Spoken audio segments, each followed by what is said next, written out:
Learning channel. Smart learning channel या तुमच्या आवडत्या चॅनलवरती तुम्हा सर्वांचं पुन्हा एकदा खूप खूप स्वागत. क्लास 9 अल्जेब्रामधील आपण प्रॉब्लेम सेट फर्स्ट स्टार्ट केलेला आहे. या अगोदरच्या व्हिडिओमध्ये आपण फर्स्ट 6 क्वेश्चन सॉल्व्ह करून घेतलेले आहेत. त्यापुढचे क्वेश्चन आपण आज या व्हिडिओमध्ये सॉल्व्ह करून घेणार आहोत. जे क्वेश्चन आपण आज पाहणार आहोत ते क्वेश्चन एक्झाममध्ये विचारले गेलेले आहेत आणि ते आपण खूप सोप्या पद्धतीने इथे सॉल्व्ह करून घेणार आहोत.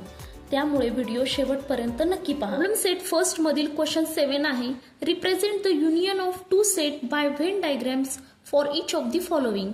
खाली काही सेट दिलेले आहेत, त्या सेटचा आपल्याला युनियन करायचं आहे आणि ते व्हेन डायग्रामच्या मदतीने आपल्याला रिप्रेझेंट करायचं आहे.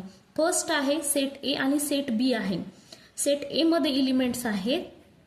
फर्स्ट आपण पाहूयात. सेट ए मध्ये एलिमेंट्स आहेत 3, 4, 5, 7. सेट बी मध्ये एलिमेंट्स आहेत 1, 4 and 8. आता या दोन्ही सेटचं आपल्याला युनियन करायचं आहे. सर्वात अगोदर आपल्याला या दोन्ही सेटचं युनियन लिहायचं आहे. आता युनियन म्हणजे काय माहिती असणं महत्वाचं आहे. तर युनियन म्हणजे दोन्ही सेट एकत्रित लिहिणे. A union B is equal to या दोन्ही सेटमधील जे एलिमेंट्स आहेत ते एलिमेंट्स आपल्याला एकत्रित लिहायचे आहेत. आता ते आपण सिरियल प्रमाणे लिहूयात. सेट बी मध्ये 1 आहे, 2 आहे का? नाही. नेक्स्ट आहे 3. नेक्स्ट 4 आहे. 4 हा दोन्ही सेटमध्ये आहे म्हणजे तो कॉमन आहे, तो आपण एकदाच लिहिणार आहोत. नेक्स्ट 5 आहे, 7 आहे अँड 8 आहे. दोन्ही सेट आपण एकत्रित लिहिले, त्यालाच आपण म्हणतो ए युनियन बी. आता हेच आपण व्हेन डायग्रामच्या मदतीने दाखवूयात. आता व्हेन डायग्राम मध्ये हा आपण सेट ए घेतलेला आहे, हा सेट बी घेतलेला आहे आणि इथे इंटरसेक्शन दाखवलेलं आहे. त्यामध्ये दोन्ही सेटमधील कॉमन एलिमेंट्स लिहायचे आहेत. आता दोन्ही सेटमध्ये कॉमन एलिमेंट कोणता आलेला आहे? 4 आलेला आहे. सो 4 आपण इथे लिहूयात. आता सेट ए मध्ये कोणकोणते एलिमेंट्स आहेत? 3 आहे, 4 लिहिलेला आहे, 5 अँड 7. आता सेट बी मध्ये कोणकोणते एलिमेंट्स आहेत? 1, 4, 8. 1, 4 लिहिलेला आहे आणि 8. जो कॉमन एलिमेंट्स आहेत तो आपण इंटरसेक्शनच्या इथे लिहिलेला आहे आणि जे सेट ए मधले एलिमेंट्स आहेत ते इकडे लिहिलेले आहेत आणि सेट बी मधले एलिमेंट्स या साईडला लिहिलेले आहेत. याला आपण म्हणतो व्हेन डायग्राम. हा क्वेश्चन तुम्हाला एक्झाम मध्ये 2 मार्क्ससाठी विचारला जातो. दोन्ही सेट दिले जातील, त्यांचं युनियन लिहायला लावतील आणि ते व्हेन डायग्रामच्या मदतीने तुम्हाला दाखवायला सांगतील. सेकंड सब क्वेश्चन आहे, त्यामध्ये सेट पी दिलेला आहे, त्यामध्ये एलिमेंट्स आहेत A, B, C, E and F. Set Q दिलेला आहे, त्यामध्ये एलिमेंट्स आहेत L, M, N, E and B. आता या दोन्ही सेटचं आपल्याला युनियन लिहायचं आहे. ते लिहूयात पी युनियन क्यू. दोन्ही सेटमधील काय सर्व एलिमेंट्स आपल्याला लिहायचे आहेत आणि जे एलिमेंट्स कॉमन आहेत ते एकदाच लिहिणार आहोत. आता हे आपण अल्फाबेटिकली लिहूयात. ए आहे, बी आहे, सी आहे. बी कॉमन आहे दोन्ही सेटमध्ये, सो तो आपण एकदाच लिहिला. सी लिहिला. नेक्स्ट आहे सी. ई आहे, ई पण कॉमन आहे 2 वेळा, सो एकदाच लिहिला. F. Next L, M and N. Okay. तर या सेटमध्ये 2 एलिमेंट्स कॉमन आलेले आहेत युनियनमध्ये. तर आपण हे व्हेन डायग्रामच्या मदतीने दाखवूयात. आता हा सेट पी घेतलेला आहे, हा सेट आपण क्यू घेऊयात. आता जे कॉमन एलिमेंट्स आहेत ते इंटरसेक्शनच्या इथे लिहिणार आहोत. कोणकोणते कॉमन एलिमेंट्स आहेत? बी अँड ई. आता राहिलेले पी मधले एलिमेंट्स लिहिणार आहोत. कोणकोणते आहेत? ए आहे, बी लिहिलेला आहे, सी, ई पण लिहिलेला आहे अँड एफ. नेक्स्ट क्यू मधले elements L, M, N, E आहे आणि बी पण कॉमन आहे. ही झाली या सेटची Venn diagram. Third sub question आहे, X is the set of all the x such that x is a prime number between 80 and 100. X हा असा सेट आहे की ज्यामध्ये आपल्याला प्राईम नंबर्स लिहायचे आहेत 80 and 100 यांच्यामधील. तर आता सर्वात अगोदर प्राईम नंबर्स म्हणजे काय? तर प्राईम नंबर्स म्हणजे मूळ संख्या. अशा संख्या की ज्या 1च्या टेबलमध्ये येतात आणि स्वतःच्याच टेबलमध्ये येतात. तर आता आपल्याला 80 to 100 मधील प्राईम नंबर्स कोणकोणते आहेत ते पाहायचे आहेत. सो 81 हा कुठल्या टेबलमध्ये येतो? 9च्या टेबलमध्ये येतो. मग तो प्राईम नंबर येईल का? नाही. नेक्स्ट 82 2च्या टेबलमध्ये येणार आहे. 83 हे कोणाच्याच टेबलमध्ये येत नाही. चेक करूयात आपण. 8 and 3 11. 11 इथे 3ची कसोटी आपण वापरणार आहोत. 3च्या टेबलमध्ये 11 येतं का? नाही. सो हा काय झाला? प्राईम नंबर झाला. हा फक्त 1च्या टेबलमध्ये आणि स्वतःच्याच टेबलमध्ये येतो. 84 हा 2च्या टेबलमध्ये येतो. 85 5च्या टेबलमध्ये येतो. 86 नाही. 87 आता 87 चेक करण्यासाठी आपण इथे पाहूयात. 7 यांची ॲडिशन करायची. 50 सो 53च्या टेबलमध्ये येतो. मग हा प्राईम नंबर येईल का? नाही. 88 नाही. 89 कुणाच्या टेबलमध्ये येतो? चेक करूयात आपण. 8 + 8 16 + 1 17 3च्या टेबलमध्ये येतो का? नाही. म्हणजे हा काय झाला? हा पण प्राईम नंबर झाला. आता नेक्स्ट 90 10च्या टेबलमध्ये येतो. 91 हा 13च्या टेबलमध्ये येतो. 92 नाही. 93 कुणाच्या टेबलमध्ये येतो का? चेक करूयात. 9 + 3 12 हा 3च्या टेबलमध्ये येतो. सो हा पण प्राईम नंबर येणार नाही. 94 नाही. 95 हा पण नाही. 96 प्राईम नंबर नाही. 97 हा कुणाच्या टेबलमध्ये येतो का? चेक करूयात. 9 + 7 16 हा 3च्या टेबलमध्ये येतो का? नाही. म्हणजे हा पण काय झाला? प्राईम नंबर झाला. नेक्स्ट 98 2च्या टेबलमध्ये येतो. 99 11च्या टेबलमध्ये येतो. अँड 100 80 अँड 100 मधले आपले प्राईम नंबर्स आलेले आहेत. 83 89 अँड 97. सो आपण काय लिहिणार आहोत? Set X is equal to कोणकोणते एलिमेंट्स आलेले आहेत? 83 89 अँड 97 हे सेट एक्स मध्ये आलेले आहेत. आता सेट वाय मध्ये कोणकोणते एलिमेंट्स येतात ते पाहूया. Set Y is the set of all the Y such that Y is an odd number between 90 and 100. 90 आणि 100 यांच्यामधील आपल्याला ऑड नंबर्स लिहायचे आहेत. आता ऑड नंबर्स कोणकोणते येणार आहेत 90 अँड 100 मध्ये? इथे पाहूयात. 91 हा ऑड नंबर आहे. 92 even number. 93 odd number. 94 even number आहे. 95 ऑड नंबर आहे. 96 even number. 97 odd. 98 even. 99 odd. 100 even. म्हणजे कोणकोणते ऑड नंबर आलेले आहेत? 91 93 95 97 अँड 99 हे ऑड नंबर आलेले आहेत. आता एक्स आणि वायचं आपल्याला युनियन लिहायचं आहे. So X union Y is equal to, आता या दोन्ही सेटमध्ये कॉमन एलिमेंट आलेला आहे 97. ओके, तर आपण हे सिरियल प्रमाणे लिहूयात. 83 89 91 93 95 नेक्स्ट 97 अँड 99. 97 हा एलिमेंट्स आपण वन टाइम लिहिलेला आहे, तो रिपीट आलेला आहे म्हणून. आता आपण याची व्हेन डायग्राम काढूयात. Set x set Y.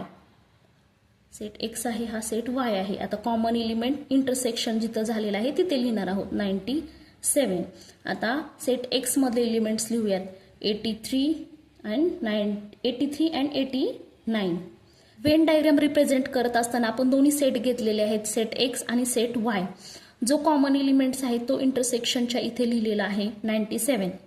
आता सेट एक्स मधले एलिमेंट्स आपण लिहिलेले आहेत 83 89 अँड 89. आता सेट वाय मधले एलिमेंट्स लिहिणार आहोत 91 93 95 97 इथे लिहिलेला आहे. नेक्स्ट 99. ही झाली या सेटची व्हेन डायग्राम. नेक्स्ट क्वेश्चन आहे question 8. Write the subset relation between the following set. खाली काही सेट दिलेले आहेत, त्या सेट आणि सबसेट यांच्यामधील आपल्याला रिलेशन लिहायचं आहे. फर्स्ट आहे x is the set of all quadrilateral. X हा असा सेट आहे की ज्याच्यामध्ये सर्व प्रकारचे क्वाड्रिलॅटर्स येणार आहेत. आता क्वाड्रिलॅटर्स म्हणजे काय, तर चौरस. सर्व प्रकारचे चौरस आपण एक्स मध्ये घेणार आहोत. तर फर्स्ट घेऊयात स्क्वेअर. स्क्वेअरमध्ये सर्व बाजू काय असतात, समान असतात आणि प्रत्येक कोन हा काय असतो, काटकोन असतो. नेक्स्ट घेऊया आपण रोम्बस. आता रोम्बसमध्ये पण काय असतं, सर्व बाजू या समान असतात. नेक्स्ट आपण घेऊयात रेक्टँगल. रेक्टँगलमध्ये काय आहे, समोरासमोरील बाजू या काय असतात, समान असतात आणि प्रत्येक कोन हा काय असतो, काटकोन असतो. आणि नेक्स्ट घेऊयात आपण पॅरलेलोग्राम. पॅरलेलोग्राममध्ये काय असतं, समोरासमोरील बाजू ह्या एकमेकांना काय असतात, पॅरलल असतात. हे झाले आपले क्वाड्रिलॅटरल्स. आता नेक्स्ट सेट वाय काय दिलेला आहे, set of all rhombus. Set Y मध्ये सर्व प्रकारचे रोम्बस येणार आहेत. सेट वाय मध्ये रोम्बस येणार आहेत की ज्याच्या सर्व बाजू काय असतात, सारख्या असतात. नेक्स्ट आहे सेट एस. सेट एस मध्ये येणार आहेत सेट ऑफ ऑल स्क्वेअर. याच्यामध्ये सर्व स्क्वेअर येणार आहेत. स्क्वेअर म्हणजे ज्याच्या सर्व बाजू काय असतात, समान असतात आणि प्रत्येक कोन हा काटकोन असतो, तो सेट एस मध्ये येणार आहे. सेट टी मध्ये असे एलिमेंट्स आहेत की जे set of all parallelogram. Parallelogram म्हणजे काय, ज्याच्या समोरासमोरील बाजू ह्या काय असतात, पॅरलल असतात एकमेकांना, हा येणार आहे पॅरलेलोग्राम, जो सेट टी मध्ये आहे. नेक्स्ट सेट व्ही मध्ये येणार आहेत set of all rectangles. Set V मध्ये सर्व रेक्टँगल्स येणार आहेत, ज्याच्या समोरासमोरील बाजू ह्या काय असतात, समान असतात आणि प्रत्येक कोन याचा पण काय असतो, काटकोन असतो. हा झाला आपला रेक्टँगल. आता यांचं रिलेशन, या सेटचं एक्स बरोबरचं असलेलं आपल्याला रिलेशन लिहायचं आहे. सेट एक्स हा युनिव्हर्सल सेट आलेला आहे आणि जे राहिलेले सेट आहे त्यांचं या सेट एक्स बरोबरचं असलेलं रिलेशन आपण इथे लिहिणार आहोत. आता फर्स्ट काय येईल, set Y is the subset of set x. म्हणजे सेट वाय मधले एलिमेंट्स हे सेट एक्स मध्ये प्रेझेंट आहेत, म्हणून आपण लिहिणार आहोत Y is the subset of set x. Next set yes is the subset of x. Yes मधले पण एलिमेंट्स एक्स मध्ये प्रेझेंट आहेत. Next set T is the subset of x. Set T मधला पण जो पॅरलेलोग्राम आहे तो सेट एक्स मध्ये प्रेझेंट आहे. Next set V is the subset of set x. अशा प्रकारे आपण 4 रिलेशन इथे लिहिलेले आहेत. आता नेक्स्ट पाहूयात सेट. इथे पहा, हा काय आहे, स्क्वेअर आहे आणि हा आहे रोम्बस. रोम्बसमध्ये सर्व बाजू समान आहेत, स्क्वेअरमध्ये पण सर्व बाजू समान असतात, म्हणून आपण म्हणू शकतो yes is the subset of Y. Set yes हा वायचा सबसेट आहे. आता नेक्स्ट स्क्वेअर आणि पॅरलेलोग्राम घेतला तर पॅरलेलोग्राममध्ये समोरासमोरील बाजू ह्या एकमेकाला पॅरलल असतात, तर स्क्वेअरमध्ये सर्व बाजू एकमेकांना सारख्या असतात, म्हणून आपण म्हणू शकतो yes is the subset of T. Rectangle आणि पॅरलेलोग्राम. आता याच्यामध्ये रेक्टँगलमध्ये समोरासमोरील बाजू समान असतात, तर पॅरलेलोग्राममध्ये पण समोरासमोरील बाजू काय असतात, एकमेकांना पॅरलल असतात, म्हणून आपण म्हणू शकतो V is the subset of T. आता नेक्स्ट हा रोम्बस आहे आणि हा काय आहे, पॅरलेलोग्राम आहे. रोम्बसमध्ये सर्व बाजू समान असतात, पॅरलेलोग्राममध्ये काय असतं, समोरासमोरील बाजू पॅरलल असतात, म्हणून आपण म्हणू शकतो Y is the subset of T. आता नेक्स्ट पाहूयात यस स्क्वेअर आणि हा रेक्टँगल. स्क्वेअरमध्ये सर्व बाजू समान असतात आणि प्रत्येक कोन हा काटकोन असतो. रेक्टँगलमध्ये समोरील बाजू समान असतात आणि प्रत्येक कोन हा काटकोन असतो, म्हणून पण आपण म्हणू शकतो yes is the subset of V. Yes हा व्हीचा सबसेट होऊ शकतो. अशा प्रकारे आपण सबसेटचं रिलेशन लिहिलेलं आहे. नेक्स्ट क्वेश्चन आहे, हा क्वेश्चन एक्झाममध्ये 2 मार्क्ससाठी विचारला जातो. खूप महत्त्वाचा क्वेश्चन आहे. काय आहे ते पाहूयात. क्वेश्चन 9 आहे, if M is the any set then write M union phi and M intersection phi. एम हा असा सेट आपल्याला घ्यायचा आहे की ज्यामध्ये आपण एलिमेंट्स घेऊ शकतो. कोणतेही एलिमेंट्स तुम्ही घेऊ शकता. 1 2 3 4 5 मी हे एलिमेंट्स घेतलेले आहेत. आणि फाय म्हणजे रिक्त संच, असा सेट की ज्यामध्ये कोणतेच एलिमेंट्स येत नाहीत. आता त्यामध्ये आपल्याला काय विचारलेलं आहे, एम युनियन फाय विचारलेलं आहे अँड एम इंटरसेक्शन फाय विचारलेलं आहे. आता मी काय करते, सेट एम मध्ये मी एलिमेंट्स घेतलेले आहेत, ते आपण व्हेन डायग्रामच्या मदतीने दाखवूयात. आता एम मध्ये एलिमेंट्स आहेत आणि हा सेट फाय आहे, ओके, जो रिक्त संच आहे. एम मध्ये एलिमेंट्स आहेत 1 2 3 4 5. सर्वात अगोदर आपण एम युनियन फाय काढूयात. आता एम युनियन फाय, इथे पहा हे दोन्ही सेट आहेत, आपण हा फाय लिहूयात. हा एम आहे, हा फाय आहे. आता या दोन्ही सेटमध्ये युनियन म्हणजे दोन्ही सेट एकत्रित लिहितो.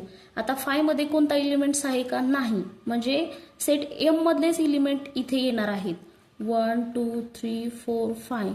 कारण सेट फाय हा रिक्त संच आहे, त्यामध्ये कोणताही एलिमेंट्स नाही, म्हणून एम युनियन फाय मध्ये सेट एम मधलेच एलिमेंट्स येणार आहेत, म्हणून आपण इथे काय म्हणू शकतो, इज इक्वल टू एम म्हणू शकतो. Therefore M union phi is equal to set M, हे आपलं आन्सर येणार आहे. आता नेक्स्ट काढणार आहोत एम इंटरसेक्शन फाय. आता एम इंटरसेक्शन फाय याच्यामध्ये आपण इंटरसेक्शन म्हणजे काय, दोन्ही सेटमधील कॉमन एलिमेंट्स. इथे कोणता कॉमन एलिमेंट्स आहे का, नाही, म्हणजे हा काय येणार आहे, रिक्त संच येणार आहे. म्हणजेच therefore m intersection phi is equal to काय येणार आहे, फाय म्हणजे रिक्त संच येणार आहे. हे झालं सेकंड आन्सर. नेक्स्ट आहे question 10. Observe the Venn diagram and write the given set U A B A union B and A intersection B. इथे एक व्हेन डायग्राम दिलेली आहे, त्याच्या मदतीने आपल्याला काही सेट लिहायचे आहेत. युनिव्हर्सल सेट लिहायचा आहे, set A, set B, A union B and A intersection B लिहायचं आहे. आता आपण वन बाय वन सॉल्व्ह करूया. आता फर्स्ट आपण लिहिणार आहोत युनिव्हर्सल सेट. आता युनिव्हर्सल सेटमध्ये सर्व एलिमेंट्स इथे लिहायचे आहेत. सेट ए मधले, सेट बी मधले आणि जे बाहेरचे एलिमेंट्स आहेत ते सर्व एलिमेंट्स हे युनिव्हर्सल सेटमध्ये येणार आहेत. आता ते कोणकोणते आहेत पाहूयात. आपण सिरियल प्रमाणे लिहिणार आहोत. 1 2 3 4 5 6 आहे का, नाही. 7 8 9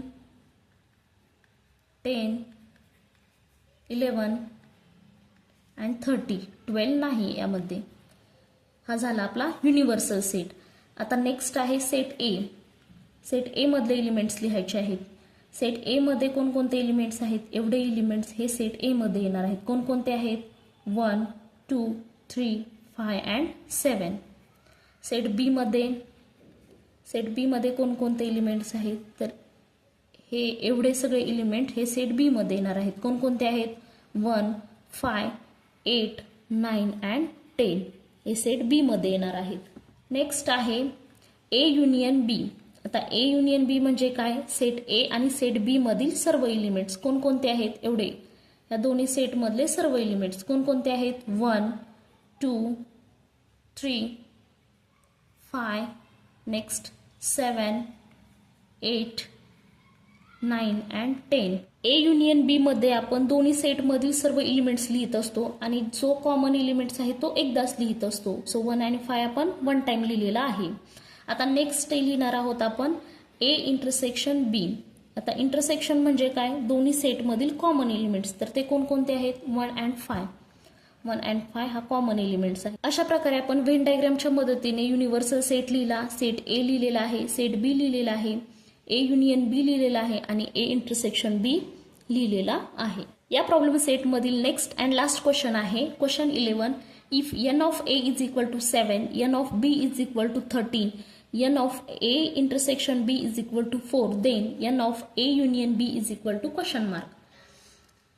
नंबर ऑफ a दिलेला आहे 7, नंबर ऑफ b दिलेला आहे 13, number of a intersection b दिलेला आहे 4.